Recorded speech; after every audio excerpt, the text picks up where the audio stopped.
मैं देश नहीं बिकने दूंगा, मैं देश नहीं झुकने दूंगा। पूरा बेच दिया, आपके सामने बिक गया। जब ये 14 में आए थे तो 55 लाख करोड़ कर्जा था भारत पर, आज 256 लाख करोड़ रुपए कर्जा है। अब संघ ने कभी संविधान में विश्वास नहीं किया। 1950 को जैसे ही संविधान लागू हुआ तो आरएसएस ने बाबा साहब के पुतले फूके थे और संविधान की कॉपियों मांग लगाई थी। 9 अगस्त 2018 को यही संविधान की कॉपी मांग लगाई थी। राजा की जान तोते में है, ईवीएम हटाइए, 100 सीट ला के दिखा दीजिए, मुझे मेरा चैलेंज है। और ये अब ये क्या नाटक किया, ये सारी उम्र आरएसएस इनको गालियां देती रही, कर्पूरी ठाकर को। आज उनके जो है ना 100वें जन्मदिन पे इन्होंने भारत रत्न दिया है और उधर आडवाणी जी को भी दे दिया। जो रथ यात्रा लेकर चले थे, रामलला हम आएंगे मंदिर वही बनाएंगे। आप लोग गुलाम हो चुका है देश, आप कब मानेंगे? 28 मई को सिंघोल की स्थापना कर दी नई पार्लियामेंट में, यही पहलवान लड़कियों पर लाठियां बरस रही थी और उधर सिंघोल का जो ना रखा जा रहा था। अब 2019 के बाद ये अनडिक्लेयर्ड इमरजेंसी है, अनडिक्लेयर्ड इमरजेंसी है। सबको चुन चुन कर जेलों में डाला जा रहा है। हम चुनाव होने नहीं देंगे, घटता क्यों नहीं है? जनता मालिक है देश की, फिर बार बार क्वेश्चन घुमाते हो। Be the people of India, Bharat के लोग, भारत की जनता मालिक है देश की। चुनाव है तो सुन ही नहीं रहा कुछ। सुनेगा ना, कैसे सुनेगा? जब मशीनें तोड़ी जाएंगी तो सुनेगा।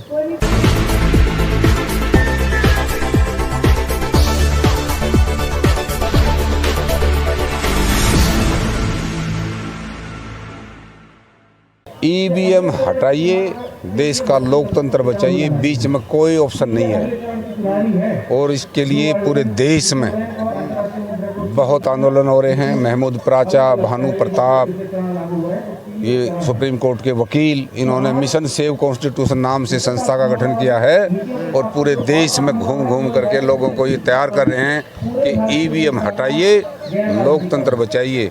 मोदी जी से हमारी पर्सनल कोई दुश्मनी नहीं है। वो जो अपने सुन लिए, बीच में मत काटा करो। वो बैलेट पेपर से 543 ले जाएं, हमें कोई दिक्कत नहीं है, लेकिन ईवीएम पे हम वोट नहीं करेंगे। ईवीएम को तोड़ेंगे।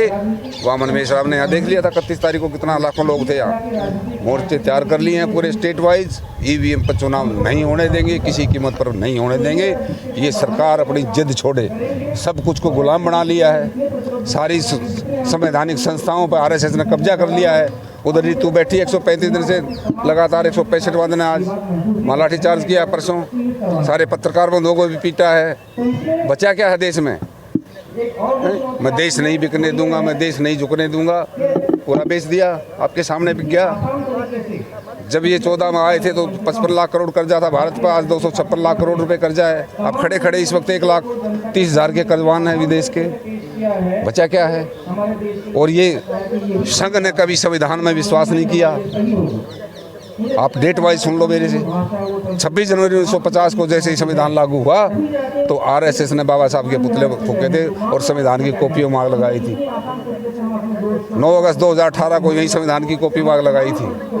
वो सारे घूम रहे हैं ना। नहीं, वो ठीक है, एक अकेला कहा जाता है कि एक अकेला सब पे भारी। अरे भारी है, अरे सब लोग मिलके चौतरफा। अरे सुनो, राजा की जान तोते में है। ईवीएम हटाइए, 100 सीट ला के दिखा दीजिए, मुझे मेरा चैलेंज है। और ये अब ये क्या नाटक किया, ये सारी उम्र आरएसएस इनको गालियां देती रही, कर्पूरी ठाकर को। आज उनके जो है ना 100वें जन्मदिन पे इन्होंने भारत रत्न दिया है और उधर आडवाणी जी को भी दे दिया। जो रथ यात्रा लेकर चले थे, रामलला हम आएंगे मंदिर वही बनाएंगे। आप लोग गुलाम हो चुका है देश, आप कब मानेंगे? 28 मई को सिंघोल की स्थापना कर दी नई पार्लियामेंट में, यही पहलवान लड़कियों पर लाठियां बरस रही थी और उधर सिंघोल का जो ना रखा जा रहा था। अब कुछ बचा है? वो डिक्लेयर थोड़ा करेंगे, डिक्लेयर नहीं करेंगे, लेकिन काम संविधान के खिलाफ किया है। 2019 के बाद ये अनडिक्लेयर्ड इमरजेंसी है, अनडिक्लेयर्ड इमरजेंसी है। सबको चुन चुन कर जेलों में डाला जा रहा है। आपने देखा इलेक्शन चंडीगढ़ का, कैसे उनके 8 वोट को इनवैलिड करके संघ ने बड़ा आदमी बैठा दिया कुर्सी पर, फटाफट पीछे ही खड़ा था। उधर हेमंत सोरेन को गिरफ्तार कर लिया, मुँह की खाई ना वहाँ। और हो सकता है ये जो ना अब फ्लोर टेस्ट होगा बिहार में भी, खेला कुछ हो सकता है, मुझे ऐसा अंदेशा है। देश का लोकतंत्र बचाने के लिए एक भारत का नागरिक सड़क पर उतरे और ईवीएम का विरोध करे।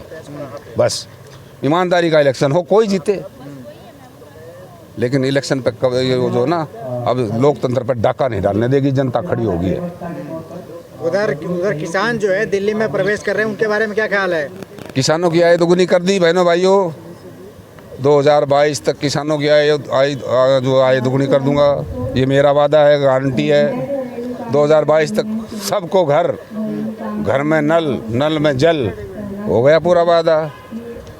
हर साल 2 करोड़ नौकरियां आ गई सबके खाते में, 2 करोड़ नौकरियां। चलिए मैं ईवीएम पे एक सवाल पूछता हूँ आपसे। हाँ, आप भीम आर्मी के यहाँ के दिल्ली प्रदेश के अध्यक्ष हैं, भीम आर्मी के सचिव। नहीं ना, मैं ये कह रहा हूँ कि यहाँ पे वामन मेश्राम जो है लाखों आदमी के साथ ईवीएम का विरोध करने के लिए आए थे।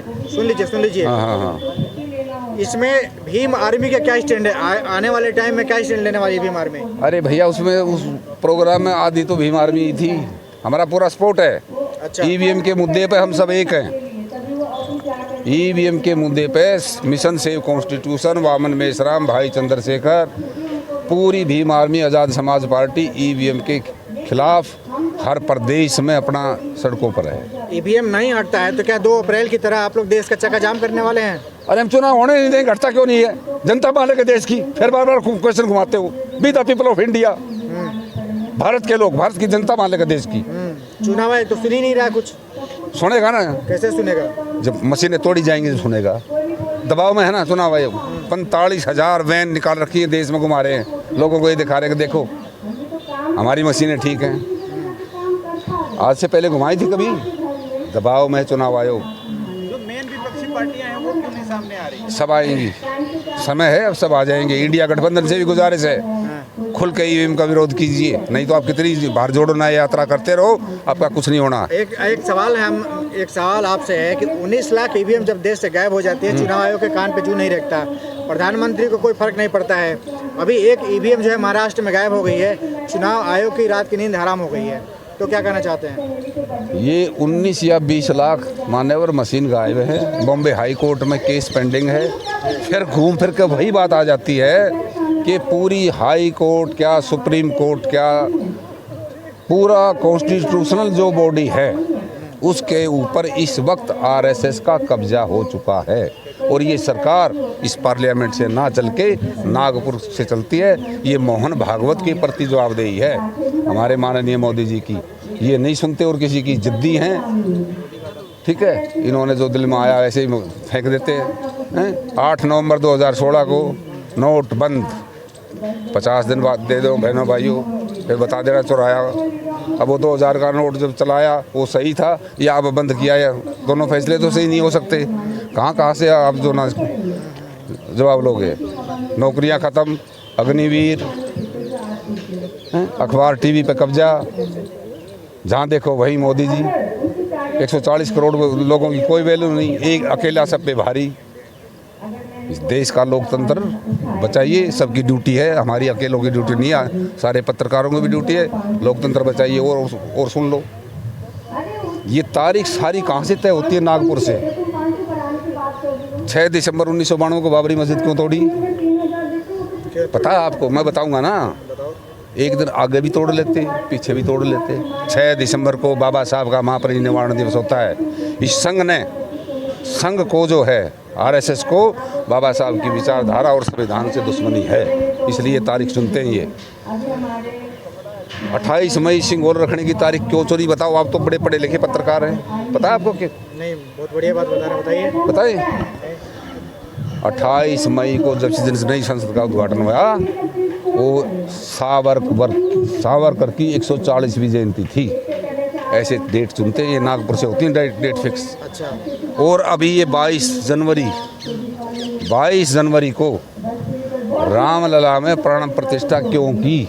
अच्छा। इसका भी एक बहुत गहरी साजिश है। पता है आप लोगों को किसी को 22 जनवरी का क्या इतिहास है? बताइए। 22 जनवरी 1947 को जब संविधान बनने की प्रक्रिया चालू थी, तो संविधान सभा ने और ड्राफ्टिंग कमेटी ने, डॉक्टर भीमराव अंबेडकर ने भारतीय संविधान की प्रस्तावना को पास किया था। इसलिए ये 22 जनवरी चुनी है प्राण प्रतिष्ठा की। अच्छा। बताओ, ये संयोग है या प्रयोग है? बताओ वो। आपका क्या ख्याल है? मैं तो स्पष्ट कह रहा हूँ ना, नागपुर से क्या प्रयोग है? हाँ, अरे ये प्रयोग है, करके देख रहे हैं कि जनता में कुछ दम है या नहीं है, अच्छा, कुछ जनता पढ़ी लिखी है या नहीं है। 17 सितंबर को पेरियार की जो मतलब डेट हाँ हाँ होता है उनका हाँ हाँ, वो केस भी मैंने दर्ज करा रखा है। इसके बारे में अरे सुन लो ना, उस दिन कहाँ पूजा पाठ कर रही 26 अलीपुर रोड पे, जहाँ बाबा साहब का महापरि निवारण हुआ था, वहाँ बेसमेंट में पूजा करे थे। मैंने पकड़ा जा करके, वीडियो बना लिया, केस दर्ज है सिविल लाइन थाने में, 7 आदमी मुलजिम है उसमें, FIR नंबर है 412/23, ठीक है। और नेक्स्ट डेट 14 मार्च की लगी हुई है, रूम नंबर 350 थी सारी कोर्ट में, सेशन कोर्ट में। और पूछो, क्या पूछोगे। ठीक है, बस जय भीम। देश का लोकतंत्र बचाइए, संविधान बचाइए। लोकतंत्र और संविधान दोनों खतरे में है।